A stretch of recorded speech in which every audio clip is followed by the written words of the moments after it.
That's it, look up a little bit so I've got the lighting, and you can look at me. And do you use your cane much at all? Can you bring your cane over your sort of, that's it, yeah. You're asking me to show a bit of leg. Yeah, no, we're not going there, we ain't going there. Oh, thank you very much.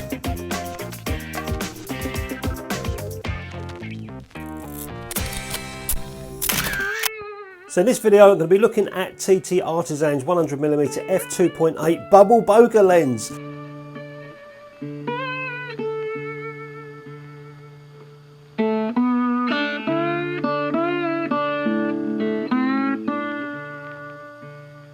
Let's have a look, open the box. This is not really an unboxing, I've already unboxed it, of course I have. There's no cellophane on it. So inside the box you get a little bit of a warranty, whoever reads that, I don't. And then we get a cellophane bag for the lens to go in. There's the box there, no frills, put it to one side, get the lens out of the cellophane bag, and here we are. There is the lens. It's an M42 Screw Fit Lens. We've got a screw cap on the front of it, there's the glass, and on the back another screw cap as well, which shows your M42 screw mount there. It doesn't feel cheap at all. It's all full metal construction, and the apertures are from 2.8 all the way to F22. There's 3 elements in 3 groups in the glass for all those geeks out there that love to know that stuff. And there's 13 aperture blades as well. There they all are there, making that circle bubble bokeh looking aperture, whatever you want to call it. So I'm just looking down here at these stones. These make nice pictures. You're very limited with a 100mm lens. It's not like having a wide, you can get lots of different shots. Let's take this to F16. 1/60th of a second, a little bit of motion, hopefully.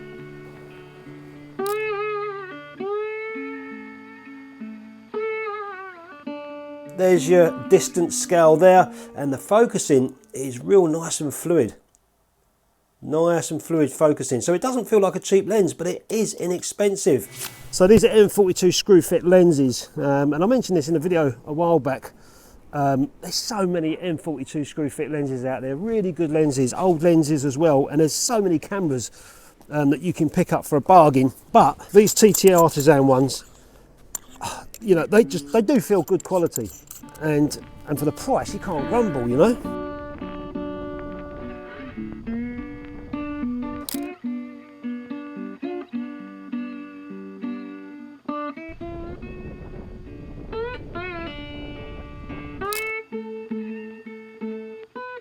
And these lenses are M42 screw fit, so it's going to fit nicely on my Praktica MTL5B, which is what I'm going to be shooting today. Stick that on there, and I'm now ready to go off and take my photographs, which is exactly what I'm going to do in this video. I'll show you where I'm going, I'll show you the results that I get from this lens, and also I'll show you a paranormal experience I had visiting Dimbola House on the Isle of Wight. So that phenomenon that TT Artisan are talking about is, this one's perfect, but some of them might get locked in that sort of position. If they do, you can still obviously use it. You can seal your distance scale, but the lens still performs exactly the same, except that's a little bit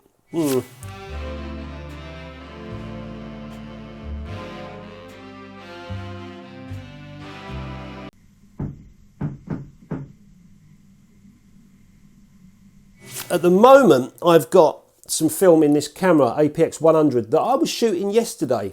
And the reason I haven't shot the whole film is because I came away from where I was. A, I was a little bit freaked out because I think I had a bit of a paranormal experience, which I couldn't explain.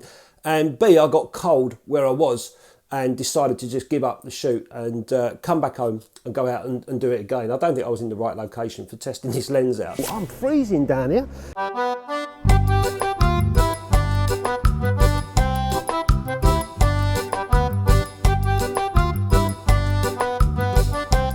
And I had 2 options on that shot. Either focus on whatever's in the foreground, which was the winch, or focus on the background. I decided to focus on the background, which would make the winch a little bit out of focus.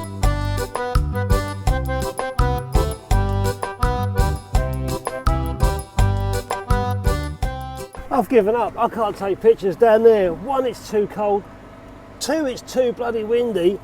And 3, when it's like that, I can't get creative. I can't think straight, you know. So I'm going to come off the beach. It's far too cold and windy down there. Look, my fingers have gone white as well. Ah. If you want to see a nice review of this, Peter Elgar got one sent to him as well, and Pete was excited about it, and he done a nice review on his channel. I'll put a link in the description if you want to see what Peter thinks about this lens. I'll also put some information in the description if you want to have a read up about it, because I'm not going to waffle on about all the technicalities of the lens. A, I don't really understand it, and B, I don't really care. As long as it takes a picture and I like the results, that's all I care about. And they also sent me one of their light meters. Now, I was quite excited to try this light meter out. My other one's little pocket light meters are sort of digital displays and what have you. This one is more traditional. You've got your ISO, you've got your shutter speed and your aperture, just like you would have on top of the camera. And you've got a plus and minus. So once you've got your metering right, the plus and minus go away, a little green dot in the middle, and Bob's your uncle, Fanny's your aunt. You got your metering. Is it as good as the other ones? My initial thoughts when I looked at this, I thought I like that, the way that you got these big dials, you just dial it in, click up and down your stops and get your right metering. But I did have a little bit of trouble along the way with it. I couldn't bleed and see the dials, it's so sunny out there. I'm sitting there trying to cover it and trying to see the little lights on top. Right nightmare that was. So real struggle in the sunlight.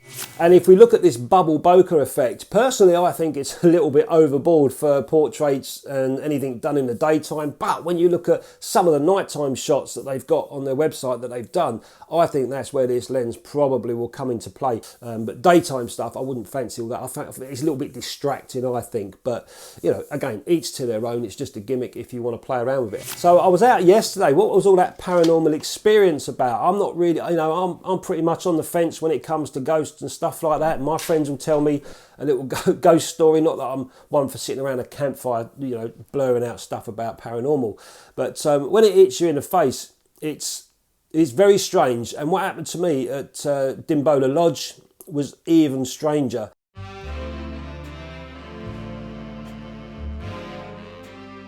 So I went to Dimbola Lodge, which is just near Freshwater where I wanted to go and shoot. And I thought it'd be great to show you guys the lodge and all the pictures inside. It's a museum of photography for a photographer called Julia Margaret Cameron.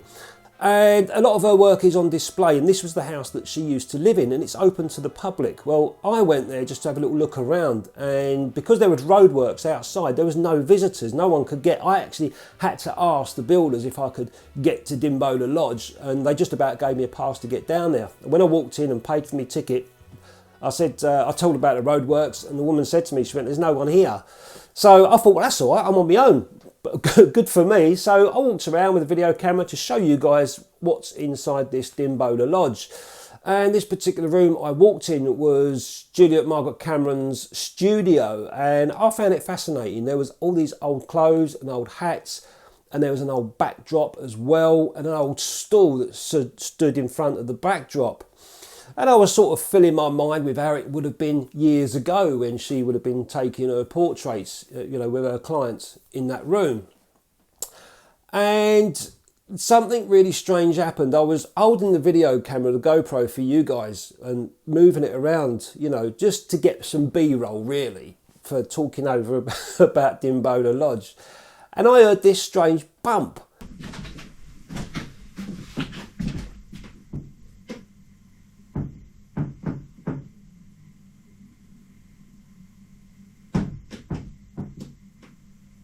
And I thought, what was that? You know, it felt quite loud. And in the corner of my eye, I saw the little stool that was sitting, it moved. I just saw it move. And I thought, did I see that right? And when I stared at the stool, and by now the GoPro's not even on because I just turned it off. I stared at the stool and the tassels were doing this. And you know when you just think, look at something, you think, did I just see that? Is this playing on my mind or what? And I'm staring at these tassels, watching them move like this.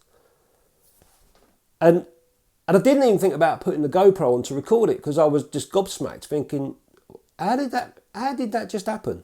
I was totally taken back by it, and I had to sort of pinch myself for a moment, thinking, what on earth had just happened? That chair just moved. Wow, that was creepy. This chair just moved as though someone had sat on it. Oh my God. Those knocks were that stool bumping. That's the only thing I can think of. And then I went over and started knocking the floorboard to see if that was going to move those tassels, and it didn't.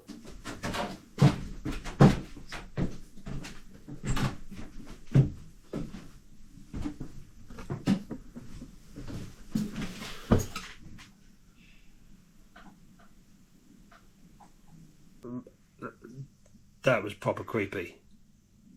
Seriously, that was creepy. I can't get over that. I thought someone was coming in the room. That's how loud it was when it went donk. I don't want to sit on that chair. I've got to try this background out. What's this background? Shit, try on a coat hanger.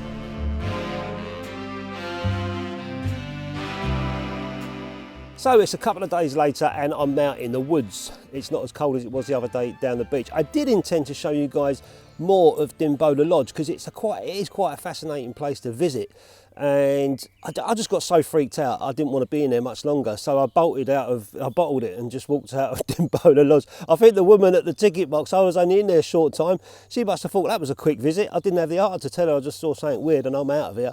Anyway, I went to the beach, it was cold, so today I'm in the woods and I thought this would be a nice place to try this lens out, especially with a 100mm lens as well. Make sure these are on tight, by the way, that one was a little bit loose. Yeah, especially with a 100mm lens as well. Normally when I'm in the woods, I'll be shooting a 50, but normally a 28, nice and wide so I can get wide stuff and a lot of information in the photograph. But with 100mm, you're limited, so it's a bit more challenging. I don't usually shoot 100mm, so for me it's going to be a bit challenging. But looking up, I can already see lots of opportunities to try out this bubble bokeh effect at 2.8. And the way you do that is you get something in the foreground that you focus on. At 2.8, everything in the background goes out of focus.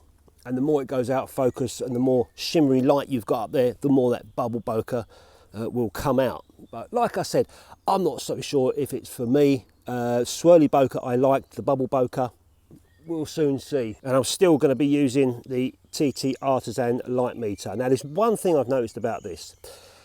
I was excited when this arrived and I looked at the design, I thought this is perfect, this is great. But the only thing is with this digital display on the top, when I was down the beach the other day, I couldn't see the lights. The sun was shining and I was trying to cover it, and I was just spending ages trying to get my meter in, trying to find that green dot, and nothing was coming up because the light was shining all over it. With the digital displays, you don't get that, they're backlit and you can see straight away. So I did have a little bit of trouble with this, although I like the design. I'm not sure in the daylight if this is going to suit me, so we'll have a little look around the woods. Even now, if I turn this on, okay, I can see it now. It's a little bit more subdued light in here. I can see it perfectly, but outside on that bright day down at Freshwater Bay, I couldn't see those lights. There's my green dot.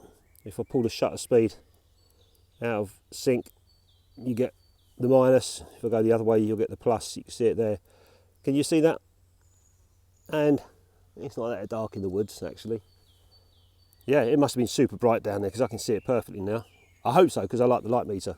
So the more I look up, I don't know if you can see, these nice light leaves have got light shimmering on them from the sun above. It's about midday. So these are the sort of mottled effects I'm talking about. There's perfect ideal example there. Those leaves have got this shimmering going on them. So if I can find something in the foreground and they've something like that in the background, we can try that bubble bokeh effect and see what it looks like. But we live in an impatient world, do we not? So I've brought out a DSLR and I'm going to put my bubble bokeh lens on here just so I can see the effect instantly rather than chance it and then get back and wait for the development. I'm just going to do a quick few tests on here and see how that comes out. I'll show you what they look like. So I'm literally just going to take a photograph up at those leaves and pull it out of focus, go f2.8, and we'll throw it right out of focus and just see if that gives us this bubble bokeh. I'm certainly getting some sort of swirly bokeh by the looks of it, but as for that bubble bokeh, let's try and focus on this tree stump and we'll do the same thing. So my background is just those leaves that I just showed you and see if they come out as a bubbly bokeh.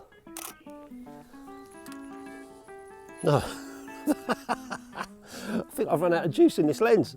Well, it's a nice lens, I've just done a nice photograph in focus, but what on earth's that bubble bokeh all about then? I've got a bubble bokeh lens that ain't got no bubbles in it. What's going on? That's okay, that's really strange. Here we go. So you see these, what they call holly here, all this prickly stuff, the green stuff. See all the light shimmering off of it? I just pointed the camera to that and I've got a bubble bokeh. Let's have a look. There it is. Sort of anyway. I think we're getting bubble bokeh, guys. Focus on this tree stump. I'm going to try and get you guys some bubble bokeh. But at least I know what to look for. It has to be really bright, shimmery stuff. So I'll roll it in video mode so you guys can see. It's a bit wobbly, it's not a stabilised lens, but I'm just blurring out. I'm looking around the scene. If I come down towards this holly stuff, which is really sort of brightly lit, you can see it there. Let's go the other way on the focus. You can see it there. That looks like your bubble bokeh. You can see it there, working on the holly. Right. That's what I can see without going out of focus. You can see all the highlights on the leaves.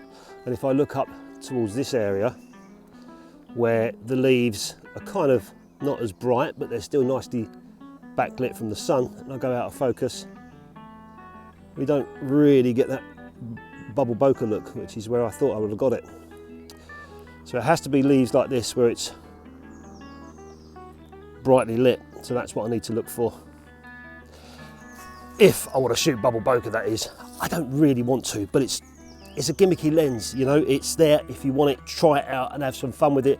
Maybe some people might have the perfect application for it, but I'll be more interested to see how I can shoot this lens at 5.6 f8, f11s with 100mm and get some really nice photographs. Let's try it out.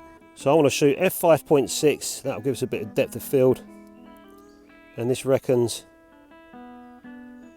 between 250 and 1500, so I'm going to go 250.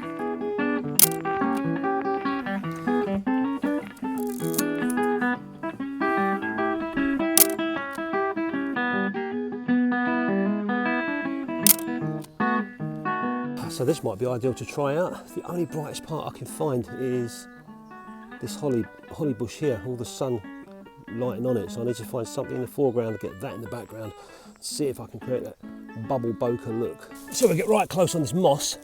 Yeah, and I've got the background in now. Let's go portrait mode. And I've metered up at 1/500th of a second, f2.8. I can see through the viewfinder how it looks. We'll see how that comes out. One of the things about this Praktica MTL5B that I find tricky, and I said it before, is that fire button on the front. I find these cameras really uncomfortable to hold. It's just a case of getting used to it. So I actually used my middle finger on that shot as I went into portrait mode, which made it feel a bit more comfortable. But yeah, if you've ever, let us know in the comments if you have one of these sort of cameras with the fire button at the front. Do you find it tricky to use? I find it uncomfortable, but I like it. I like shooting this camera. Pickle. I've got it, thank you. Cheers. Right, what do? I just photograph in the woodland and anything that goes on in the woods. I don't really class myself as a woodland photographer, although I do walk around the woods quite a bit taking pictures. I think sometimes certain genres, if you like, of photography, some people are good at it and some people are natural at it and some people enjoy it, try and get creative, but miss a lot of opportunities. I think that's where I fall into that category with woodland. Or maybe our woods are just always messy, but everywhere I look around the woodlands, it all looks the same to me. Do I want a close-up of a bluebell? Do I want a close-up of a leaf or a what do they call them, a fern? Or do I want to take long shots like this with sun? It's all about light, obviously, but yeah, it's I guess practice makes perfect, eh? So I've come down to this little water stream here just to see if I could find any suitable reflections on the water that would give me that bubble bokeh. And it has to be really bright sunlight reflections. I found a little one over there that I took a photograph of. Nothing, you know, nothing special, just a leaf where I could focus on that in the foreground. And in the background was this little tiny bunch of water leaves or reeves, and the sunlight where the water was on them was just shimmering beautifully. So I took that photograph. I don't know how it's going to come out, but through the viewfinder I could see that bubble bokeh look. But I thought I'd give it another go on water. So that's my experience using the TT Artisan 100mm f2.8 Bubble Bokeh Lens. And it's amazing recent years the stuff that's coming out of China. It's actually very good. I can't fault the quality of this lens constructional wise. These lenses, I should say. This one was a 75mm f1.5 Swirly Bokeh lens. I used that in this video a couple of times, and this is a fantastic lens. It gives me nice images. You know, you can't grumble, especially for the price. And the 100 one that I've got here as well, the Bubble Bokeh lens, that one as well, I couldn't fault either taking photographs. Shooting at 5.6, f8, f11 like I was around the woods and around the boatyard and stuff, the pictures come out fine. So the fact that these Chinese companies are coming out with film lenses for film cameras, like these M42 Screw Fit mount lenses, I think it's absolutely fantastic. So it's definitely well worth a punt if you're on the lookout for a new lens and you want something different. You know, you might want to have a little go at something like this or the Swirly Bokeh lens.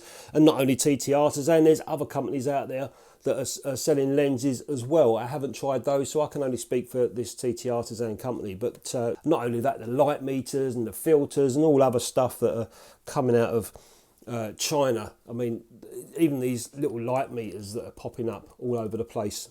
I was particularly impressed with this one because of the dials on the top. Made it much easier than going into a digital display. I like the feel of this analog look. As I say, I just had trouble seeing the little LED lights there in the bright sun at the beach, but in the woodland it was okay. So I could definitely vouch for this meter that TT Artisan are selling. But all of them are much of a much. This is what you know is what you buy and what you're used to and what you enjoy. But definitely this lens, you know, if you're looking for a quirky lens or something different, have a little look at these Bubble Bokeh lens from TT Artisan.